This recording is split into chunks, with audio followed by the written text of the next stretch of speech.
HPS, somewhere around 82 degrees. 82, 84. Yep. And remember one of the things that we're focusing on, I don't really have it on the list, but VPD being important. One of the things we're really trying to focus on is optimizing those stomata being open so that they can utilize the nutrients that we're pumping through the plant. I'm glad you brought up VPD. It wasn't on the list, but you know what? I'm gonna touch on that because I think it's beautiful as a concept. I think it's a wormhole that people should stay away from. And let me tell you why. We're Jug Dealers, we're the podcast you need in your feed, teaching the game like you never seen. Jared, Gabe, Rambo, true OGs, masters of the globe, set your mind free. From Denver, Colorado, where the data's green, we set the data points for the SOPs. Jug Dealers Podcast, yes indeed. Hey, welcome to the Jug Dealers Podcast. Here to talk about all things cannabis and lifestyle related, brought to you by the good people at 5-8 Distributing, and now with JugDealers.net. JugDealers.net. It's up. Well, I'm assuming it's up and everything's fully functioning right now. Folks, if things aren't, you definitely can get on there. I'll tell you right now, for sure it's up. The shop function may not be fully go yet, but it should be by the time that this airs. And 100%, it is a website. It is a real thing. It is up and functioning. You can request samples, etc. Right, Grambo? Yes. You can definitely request. So we go to jugdealers.net, scroll all the way to the bottom. You'll find the question and answer sort of segment thing. And if it's not up, we're going to have to give it like some blue chews. Which leads me... We got too many jokes going. Grambo, I don't have you in my headphones. I'm not sure if you're in there, just letting you know, which also leads me to my next thing. Kind of our open call out to any home cultivators or people working in commercial facilities that anything you see in and around us or that we talk about or that any of the jugs that we're dealing, if you will, that jugs, you're interested lights, in, whatever, jugs, lights, etc. We are multifaceted. We're overall dealers. If anybody has any requests or is interested in stuff like that, please get on jugdealers.net, or you can also get on our Instagram page and request that. Of course, if we do, post, and we do have at times where we do, listener picks and shout outs and things like that, where we'll put up other people's nug shots and things like that. Those are all the kind of things you always see on our Instagram page. You won't see it on the 5-8 page, but lovely to be back in the Jug Den here at 5-8. It's been a little while. I've kind of been in and out doing a bunch of traveling. Yeah, we've both been getting a lot of Well, and it's been a while since we've got to sit down, just as kind of our twosome here. We've been doing a lot of people in the studio, which has been really exciting, but also fun to get back and try and, get back on track with putting out good information. Bring back the education. Absolutely. Well, today we're into... Yeah, tell us a little bit about what we're doing on today's episode, and then I'll kind of run through the list. Yeah. Today we're into what we call the grower's pyramid.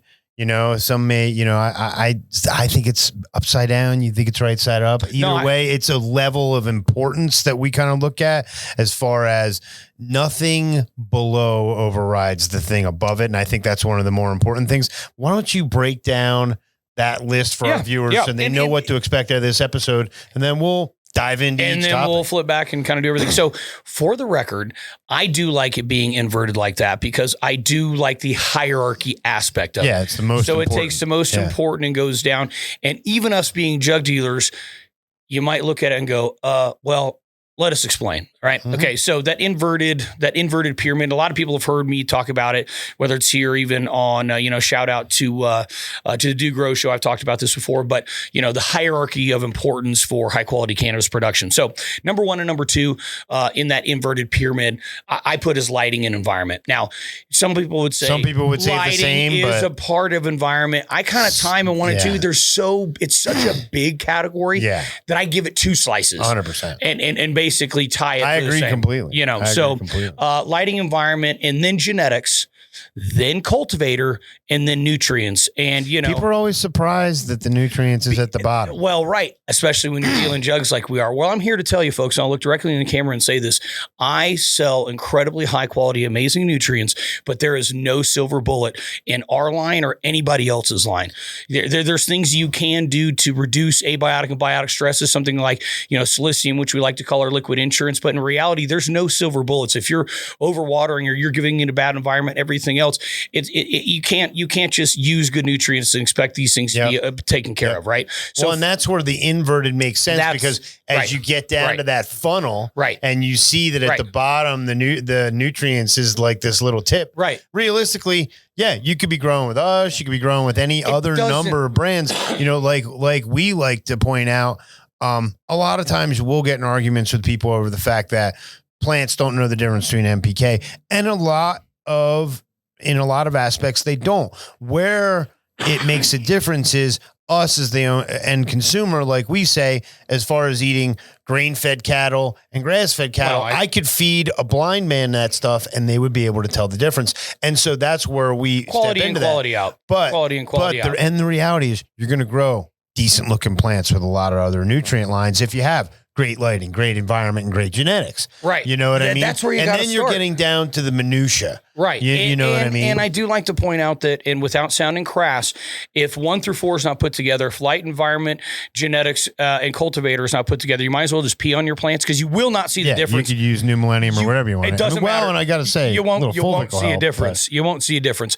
And again, and we're going to go through each one of these, but no one can overcome the other. In other words, great nutrients can't overcome a bad cultivator. A great cultivator can't overcome bad genetics. That's a big one. I think that people overlook. Great genetics cannot overcome a bad environment. But you know what I mean? If you have the top 3, if you have great lighting, great environment, great genetics, you can have a mediocre grower using mediocre nutrients and look pretty damn good. Well, but we're also not trying to look pretty damn good. We're trying to look really damn good. So let's go through this. Yeah. Let's break down each topic like we had said.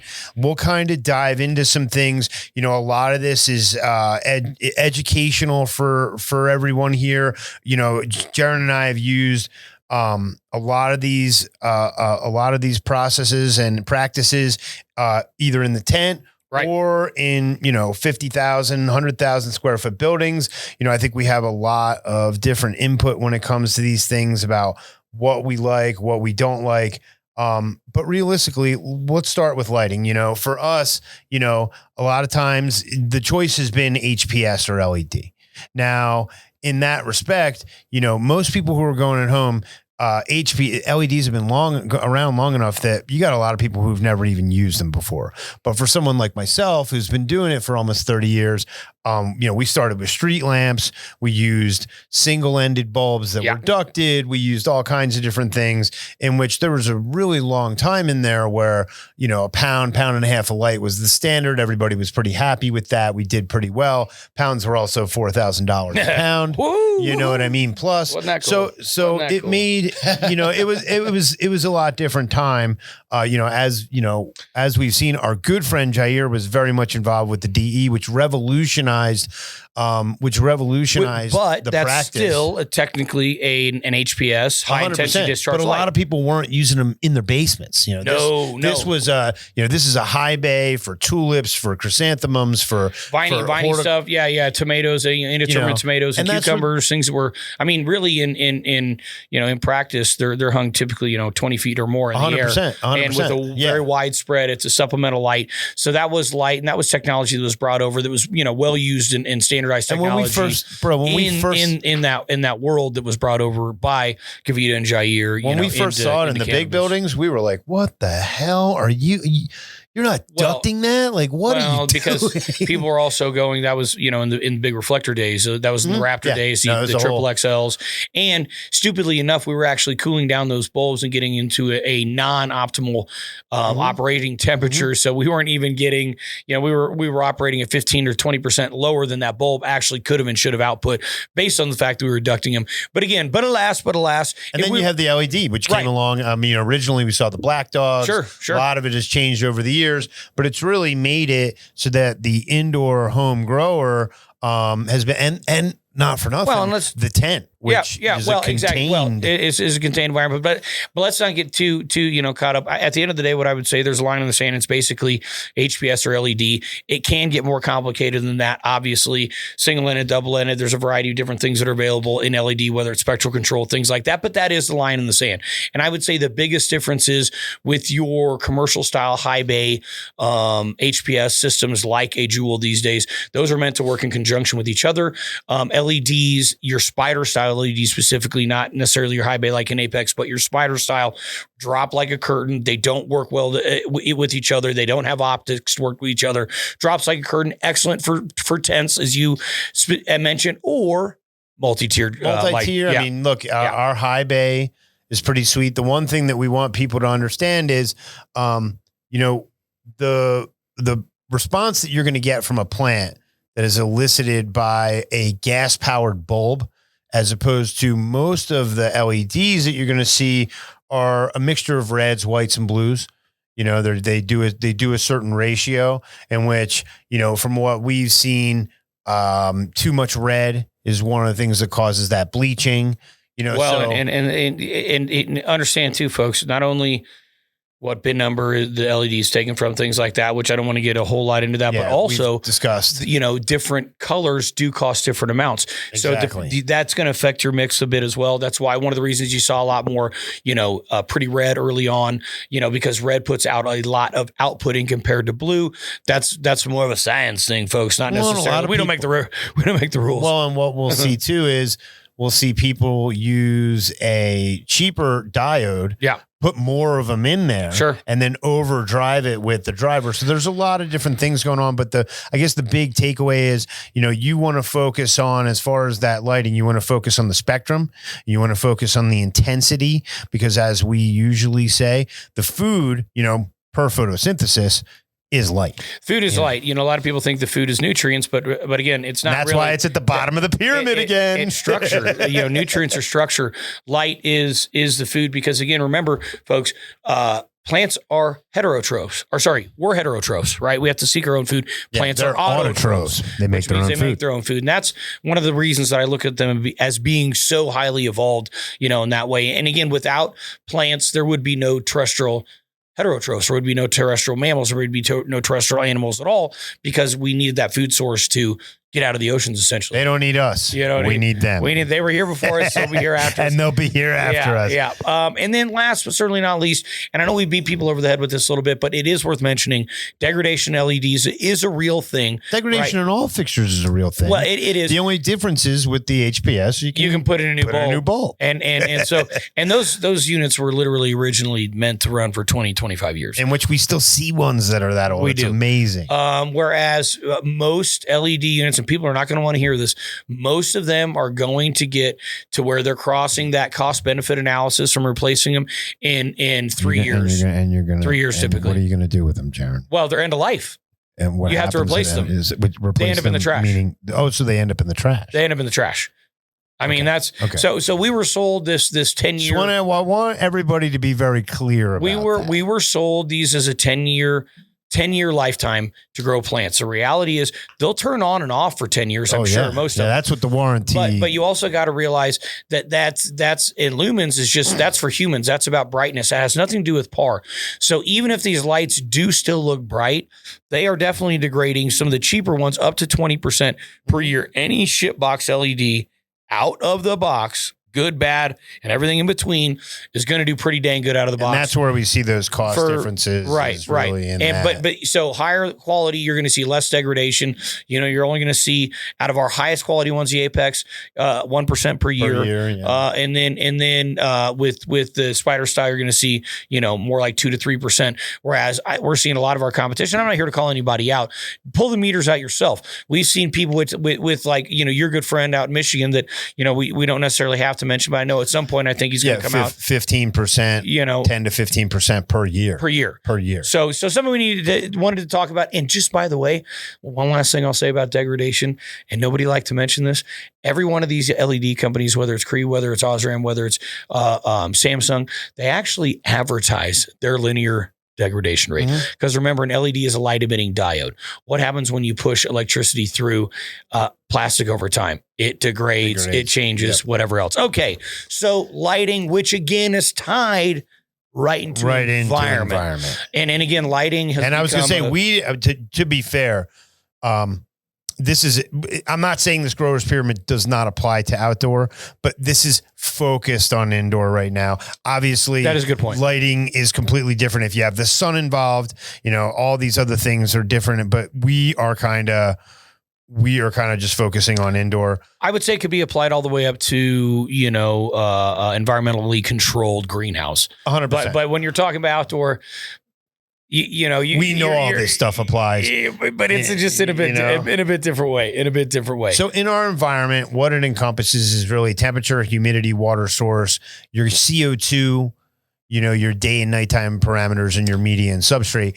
When it comes to temperature, that's going to vary, So depending on whether you're running the HPSs or the LEDs, a lot of times with the LEDs, because it's conducted heat and not radiant heat, you're going to run your temperatures higher, because that leaf surface temperature just doesn't get as high. And realistically, when we're mimicking the sun, leaf surface temperature is very important. IR is important too, infrared radiation. Infrared, and that's kind of, it's heating the plant from within, which actually spawns the metabolism a bit, which is why you do see a little bit, what I'm seeing typically, and granted, I'm going to do some generalities here with temperature, but somewhere around 78 degrees with HPS, somewhere around 82 degrees 82, 84. Yep. And remember one of the things that we're focusing on, I don't really have it on the list, but VPD being important. One of the things we're really trying to focus on is optimizing those stomata being open so that they can utilize the nutrients that we're pumping through the plant. But I'm glad you brought up VPD. It wasn't on the list, but you know what? I'm gonna touch on that because I think it's beautiful as a concept. I think it's a wormhole that people should stay away from. And let me tell you why. It's not a one size fits all. Well, I think people expect it to be. Well, I think that's one. I also don't think there's this chart that chart is not standardized off. If you're growing an Afghani. And Afghani grows in like a drier climate, so it's not going to want 65%. Not even to mention that this chart has no relation and was not developed on cannabis whatsoever. That was taken out of it. So again, conceptually, I love it. Here's the thing. I've seen the benefits. I've run VPD pretty hard in the warehouse. Here's what I would say is, if you're monocropping and you can really nail everything, but there's going to be certain ones in there that don't like. Here's the problem. You can't even get a crucial variable, which is internal leaf temperature. Putting your little laser on there on a leaf surface doesn't do shit. Okay, so the most what you can do is in your program do a -2 or a -5 variation between leaf temperature and internal temperature. Tell me exactly how you get that number. But $25,000 machine starting. It's a Lycor machine. What I would say. So my point is if you don't have in a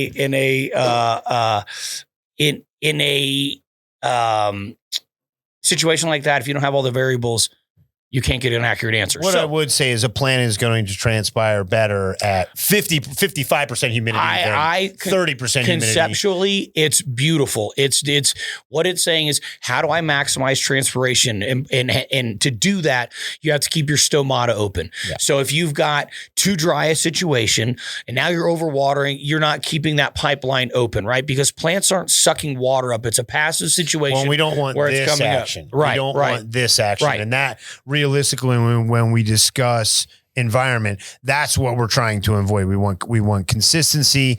There's lots of different things you can do with your environment to control certain things. Sure.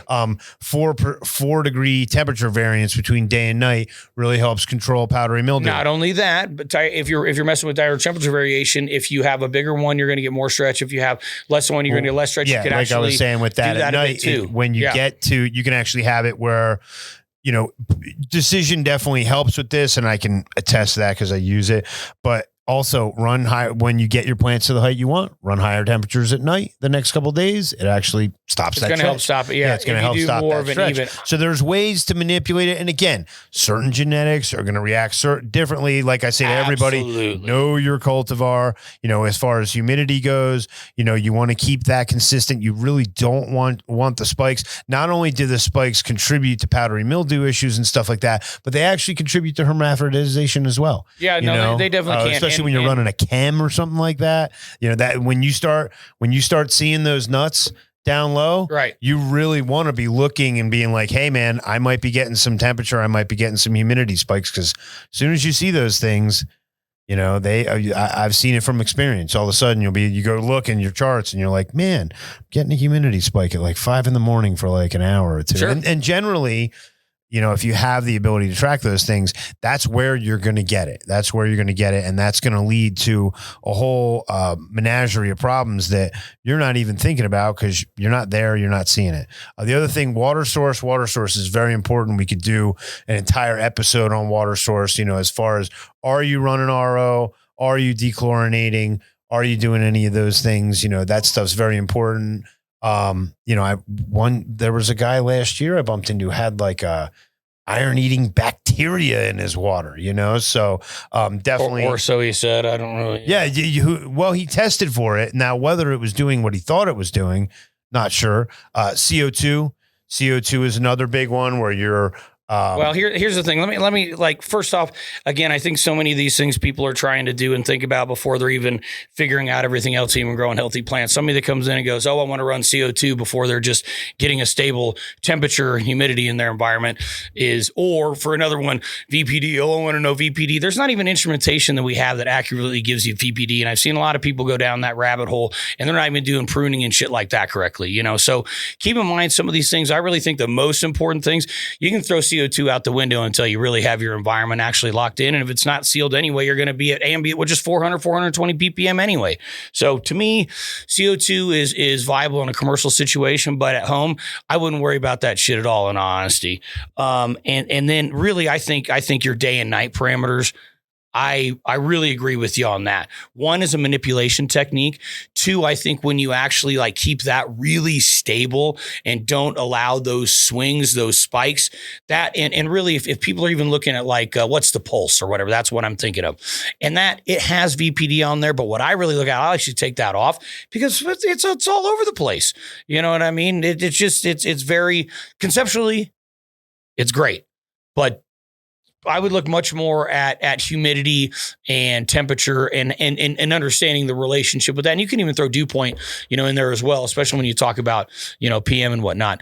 But I definitely think that watching your day and night and not, you know, really allowing for those humidity spikes, especially once the light goes off. That's where you really see problems like I said, in that first hour. You want consistency. That's really that's the biggest thing, especially, you know, and something we'll talk about here in a little bit. If you're pulse feeding, you know, consistency is key to making it so that the plants Yep. And you know what? Point. I'll add to this as well. pH consistency. One of the best things I ever did was got a pH doser and just kept that nuts on. And one of the things I actually found, I think we've talked about this maybe before, but Blue Lab long ago did a really interesting study, which had a control that was non-pH controlled. And then they went, I think from 4 pH all the way up to 8 or 9 pH and went every half a pH and controlled that and ran it on tomatoes or basil or something like that. And then, you know, test the results. And it turned out that 4 and 9, those extremes actually performed better than the non-controlled one, because a plant does, if you're giving it consistency, it adjusts. Yeah. You know, now if you're giving it 4 today, 7 tomorrow, 9 the next day, then you're going to have a problem, which is exactly what they saw with the non-controlled version. So, you know, whether you guys decide to do 5-8 distribution, or 6-2, 6-5, whatever, which is really always where I've kind of stuck with, you know, maybe as low as 5-6. I mean, look, I find I start at 5-8 when I start flowering. I usually I'm at bump 6-0, and by the time I finish flowering, I'm at 6-5, like 6-4, 6-5, because either way, your pH is diving when you're finishing flower cycle anyway. So right. So I think the big takeaway here on lighting and environment is there's a lot to it, which is why we give it so much space and understanding that, like, if this stuff isn't put together, no. And the thing people need to understand is if any one of these things is out of whack, it screws with everything else in line. You know, you change one variable, if your humidity's too low and your plant's not transpiring correctly, but your lights are where you need them or where you expect them to be, and your nutrients are, well, guess what? the plant's going to start showing some toxicity because all of a sudden your nutrients are too high because it's not. Imagine you trying to run a race and me holding my hand around your throat, or even trying to be a bodybuilder and do those loads, but not doing the workouts to work them off. Yep. You know, you're just packing yourself. Yeah. Now you're like, that's the whole thing. Yeah. You know, and the other thing that's the final component to that, and we're actually going to do an entire episode on this pretty soon, but it is going to be your media, your substrate, your rhizosphere. Yes. There's so much that goes into it as far as whether you're using rock wool or pea or cocoa or deep water culture or any one of these things. And that's where we figured we would go into a lot more of the entire episode. And not to say each one of these couldn't be its own, but this is definitely one of those things where there's just so much to cover in it. And realistically, it is part of the environment because it is part of the root environment, right? You know, the rhizosphere. And so we will take an episode to go over it. And we understand that a lot of people who watch the show got all kinds of different ways, and we love that about you guys, that there's a lot of different people doing a lot of and that's things. Even one I'll give a little teaser to. It's probably one, I don't think, have we done the hidden half of nature as a reader yet? No. So that would be something that we would specifically use. And I think I've probably been saving it for more of a rhizosphere episode, and really looking at soil science. I think probably the closest we've come is talking with some of Jeff's stuff, obviously with the teaming with microbes, et cetera. But, that's something that, it is kind of two different worlds that are very intertwined. I mean, so much so that, everybody talks about plants giving off oxygen, right? How they bring in CO2 and give off oxygen. Well, that's, as a whole, they give off more oxygen than they give off CO2, because actually there's the flip-flop, and that roots take in O2 and give off CO2. Mm-hmm. And that's why a terrarium, a sealed environment, right? If we've ever made one in an art class or something like that. One that's like 60 years old. Yeah, now. That's why it works. It's a mini environment. It's a mini, atmosphere and ecosystem in there where, the plants transpire and it goes up, and then it basically rains or, rains down the sides, and, and it's a system. That's where we as humans fuck it up and introduce something. Right. And we screw up the ratio and the balances, but overall plants give off more CO or O2, but there is two parts to that system. And there is the above ground world and below ground world. And today we're focusing a little bit more on the above ground, but we surely didn't want to. Yeah, I mean, it's funny because every time we talk about that, I think about hypochlorous, and then I just. Well, okay. Let's talk about genetics before I don't even want to get into it. I don't even want to. You know what? I'll say one thing. I'm going to say it. You know what? I'm going to say it. To me, environment, which the rhizosphere, and even the nutrients to a part, even though that is kind of part of the environment and part of that whole, genotype plus environment equals phenotype, right? All these things really being tied into that, and in a weird way, even the cultivator. But I like to mention that plants did evolve right alongside many, many single cell organisms, protozoa and mycorrhizals and Bacillus, bacteria, glomus, and trichoderma, all that stuff. All these things, beneficial. And there's many other single cell organisms that I am not mentioning. Protozoa, so many different things that, and they break down these nutrients, make them available for the plant to use. And a lot of these things we don't even have sugars. We don't even have a full understanding of how these things work. So to sit here and exclude all those things and say anything about quote unquote clean growing and plants, I do take a bit of issue with that. 100%. Because I mean, we both go back and forth, it's in unison on the fact that yes, it takes 17 essential elements to grow a plant, but to say all of these other things are not beneficial, that's crazy. Now, I will make this concession for commercial growing, and I understand commercial horticulture, and I understand cleaning and labor hours and things like that. And I also understand, a human looking at biofilm and things like that.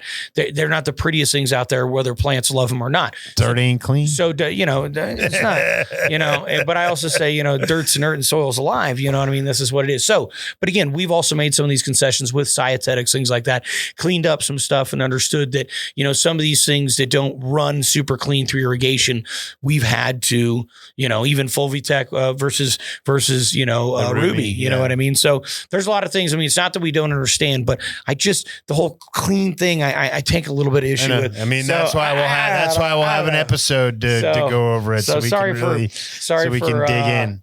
soapboxing there a little bit. Let's talk about genetics. You know, I mean, there's a lot of different genetics to pick from in the world. Indicas, sativas, broadleaf, narrowleaf, you know, whichever you want to call it. You know, thank you for saying that. Shout out to Robert Cannell Clark and his ethnobotany 100% of cannabis. Go take a look at that, guys. If you really want to talk indica sativa, that's the best place to go look. But like we were just saying, you know, something that originally has some genetics that are land raised from India or Pakistan or Afghanistan or South Africa, like where you're going, Malawi and stuff like that. Right. Durban poison. Sure. You know, all these different things, you know, realistically, whatever you're growing has what is called vigor, you know, so it is going to grow best where it was bred, you know, and here we are place of origin in these different places trying to grow these things that maybe grew in completely different environments. So when I say know your genetics, know that ChemDog is a heavy feeder, or that it doesn't like wet feet. I mean, for example, I know that, and we've talked a lot about this, like I and you have brought in verified, you know, the cut of many things that just didn't, in the way I was running things, didn't work in my system. The auto watered system, getting flooded twice a day, doesn't matter. No specificity in any of the varieties and running multiple strains. That's not the best way to run things. I just like having multiple strains and it's for me, so I don't care. Well, and it's like I said, but I still had to sift. I still had to sift through to make sure it was right for me, you know? And and like I say to folks, it's like knowing your kids. Yeah. You know, like, you know, you got 3 different kids. Billy eats cheeseburgers. Bobby, he likes cheeseburgers with onion. And Susie, she doesn't like cheese on She likes chicken nuggets. And she only eats half a burger. You know what I mean? So it's just one of those things where, like I say to folks, know your genetics. I do want to include the autoflowers. I think about people like Cortez, who we love. Yeah. And that's worth mentioning. There are places in the country where autoflowers are very popular. It's definitely an easier way to grow. What I will say is, I don't know enough about them to give anybody advice. No. So if whoever you get your autoflowers off of them, make sure you stay in contact with that person. I know, and there's better stuff out there, man. There's really, you talked to me about autoflowers 5 years ago. I was laughing in your face. And nowadays there's some decent stuff. I still haven't messed with them, but I'm still going, okay, I'm more curious. People give me a lot of flour on the road. Sure. When I'm in places like Virginia and stuff like that, and people are giving me their autoflower. I got to be honest with you, I've been pretty impressed. So shout out to the autoflower guys.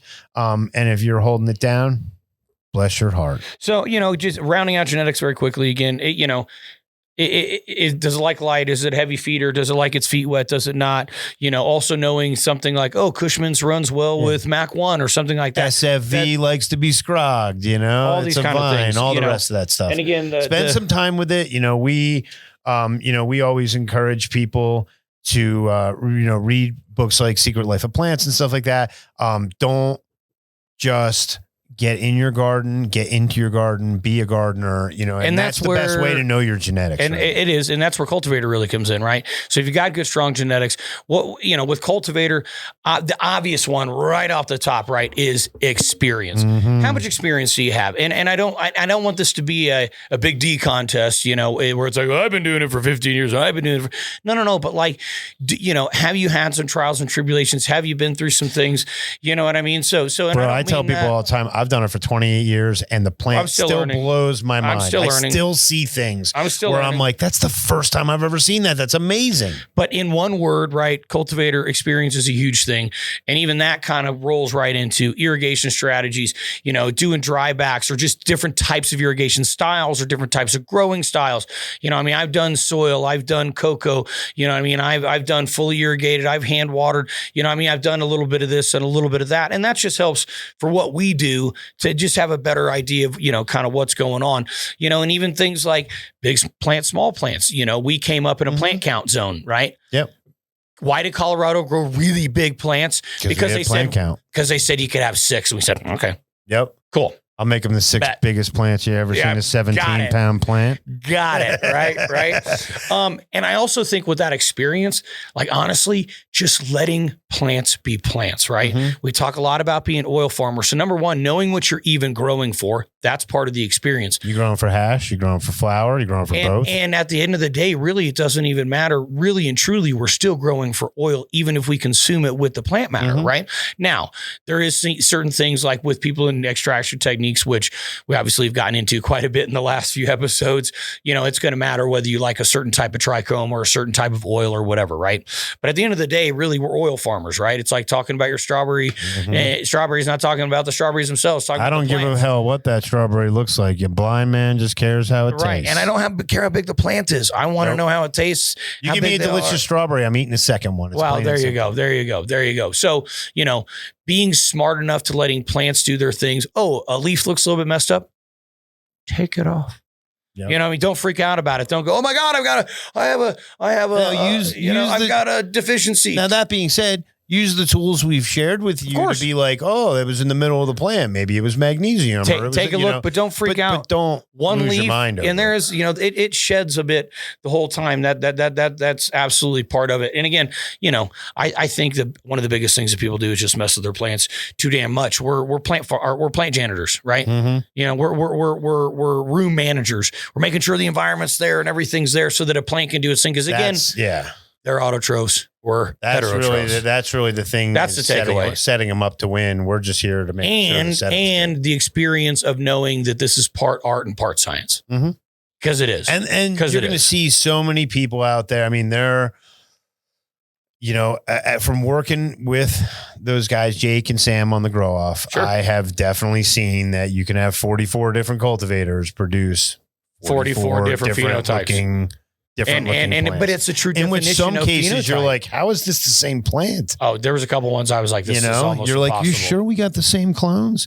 So, I mean, it's definitely, it does. And one thing I used to impress upon my employees, and going back to the secret life of plants, is leave the baggage at the door. Leave any of the issues that you have at the door, because it will rub off on your plants. You will have problems. And that energy, reality to that energy that you bring to the garden. And if you're operating a large facility, my facility, we had over 80 employees, and you really need to be making sure that your guys in the garden, your ladies in the garden are happy, that everything's going well. Oh man, the vibe is big, it's a thing, and we talk about, it's a thing. We talk about, there's a lot of talk about culture in the cannabis industry and the lack of in a lot of places. And it really shows in a lot of the flower, because when you see the places that have that good culture, the flower shines. Yeah, it does. It does. And, we'll be talking. Cam is a perfect example. Perfect example. And again, I also, that's why I encourage people to select in their own environments, right? Select under your LEDs in the environment that you have at the latitude that you're at, because you're literally selecting for your environment. By going and buying an expensive cut that is a legit cut and bringing it into your environment, it's a crapshoot. It might be different. It's going to be different on some level. 100%. The question is it going to be too different? Yeah. You know what I mean? So this isn't what I was expecting. Last, but certainly not least, we've gone lights, environments, genetics, cultivator. We are now at the bottom. And I don't want to say bottom of the barrel, but again, us being jug dealers, I like to make the huge point that we do not have a silver bullet, and nobody does.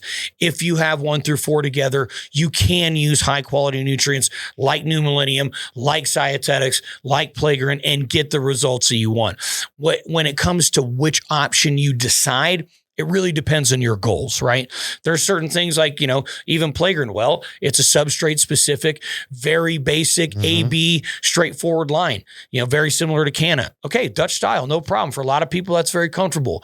With New Millennium, you've got essentially a similar to GH 1 to 3 or similar to Cutting Edge. You've got that essentially an expanded 3-part, a lot of grower control, tons of biostimulants in there.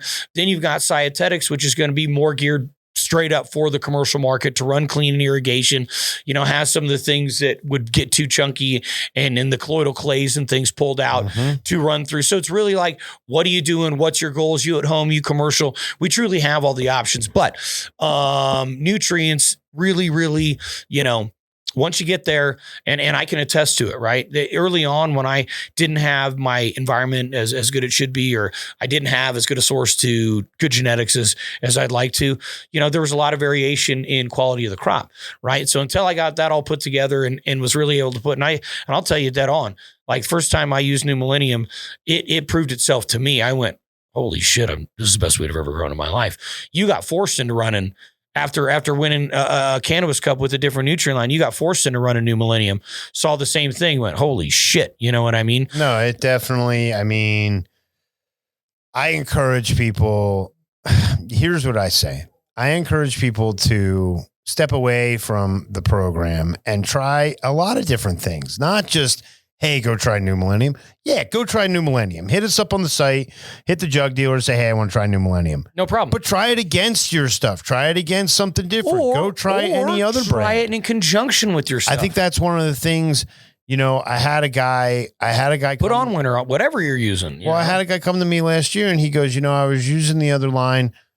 Problem is too easy. He goes, I never spend any time in the garden.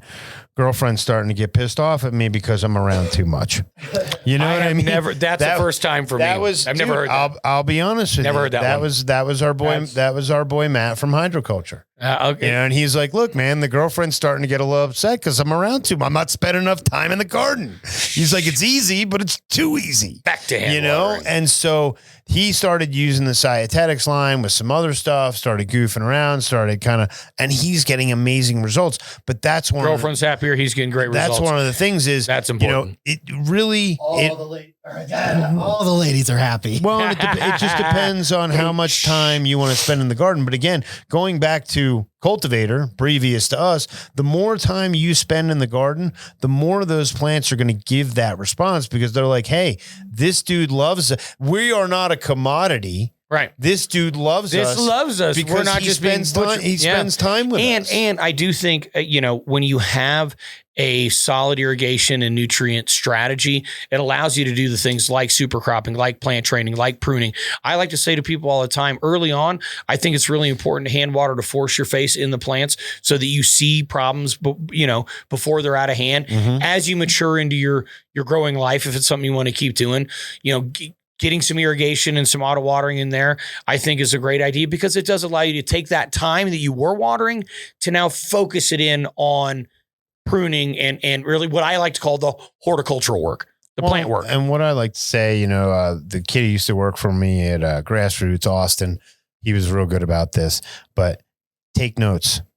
Take a lot of notes. See what the plant likes. Do different things. See what, if you feed one way and you come in the next morning and you see that those plants are prayed up and they're completely turkey pressures there, take notes. Say, hey, I fed them X. I gave him an extra 0.5 ml of CalMag and noticed that and it elicited this response. And that's really where you become the best gardener that you can be because you take the time to put these different inputs into the garden. And remember, science and being a good cultivator is changing one thing at a time. Yeah. So it's an isolation of variables. If each cycle takes 2 months and you're messing with one variable for that 2 months, it takes a while to get through. It takes a while to really ascertain whether you doing X or Y or Z is making a difference. And again, that is taking the time in your garden as a cultivator. Which admittedly takes a lot of time. And the one thing I'll also say is as a cultivator, just as an extension of what you said, as far as taking good notes,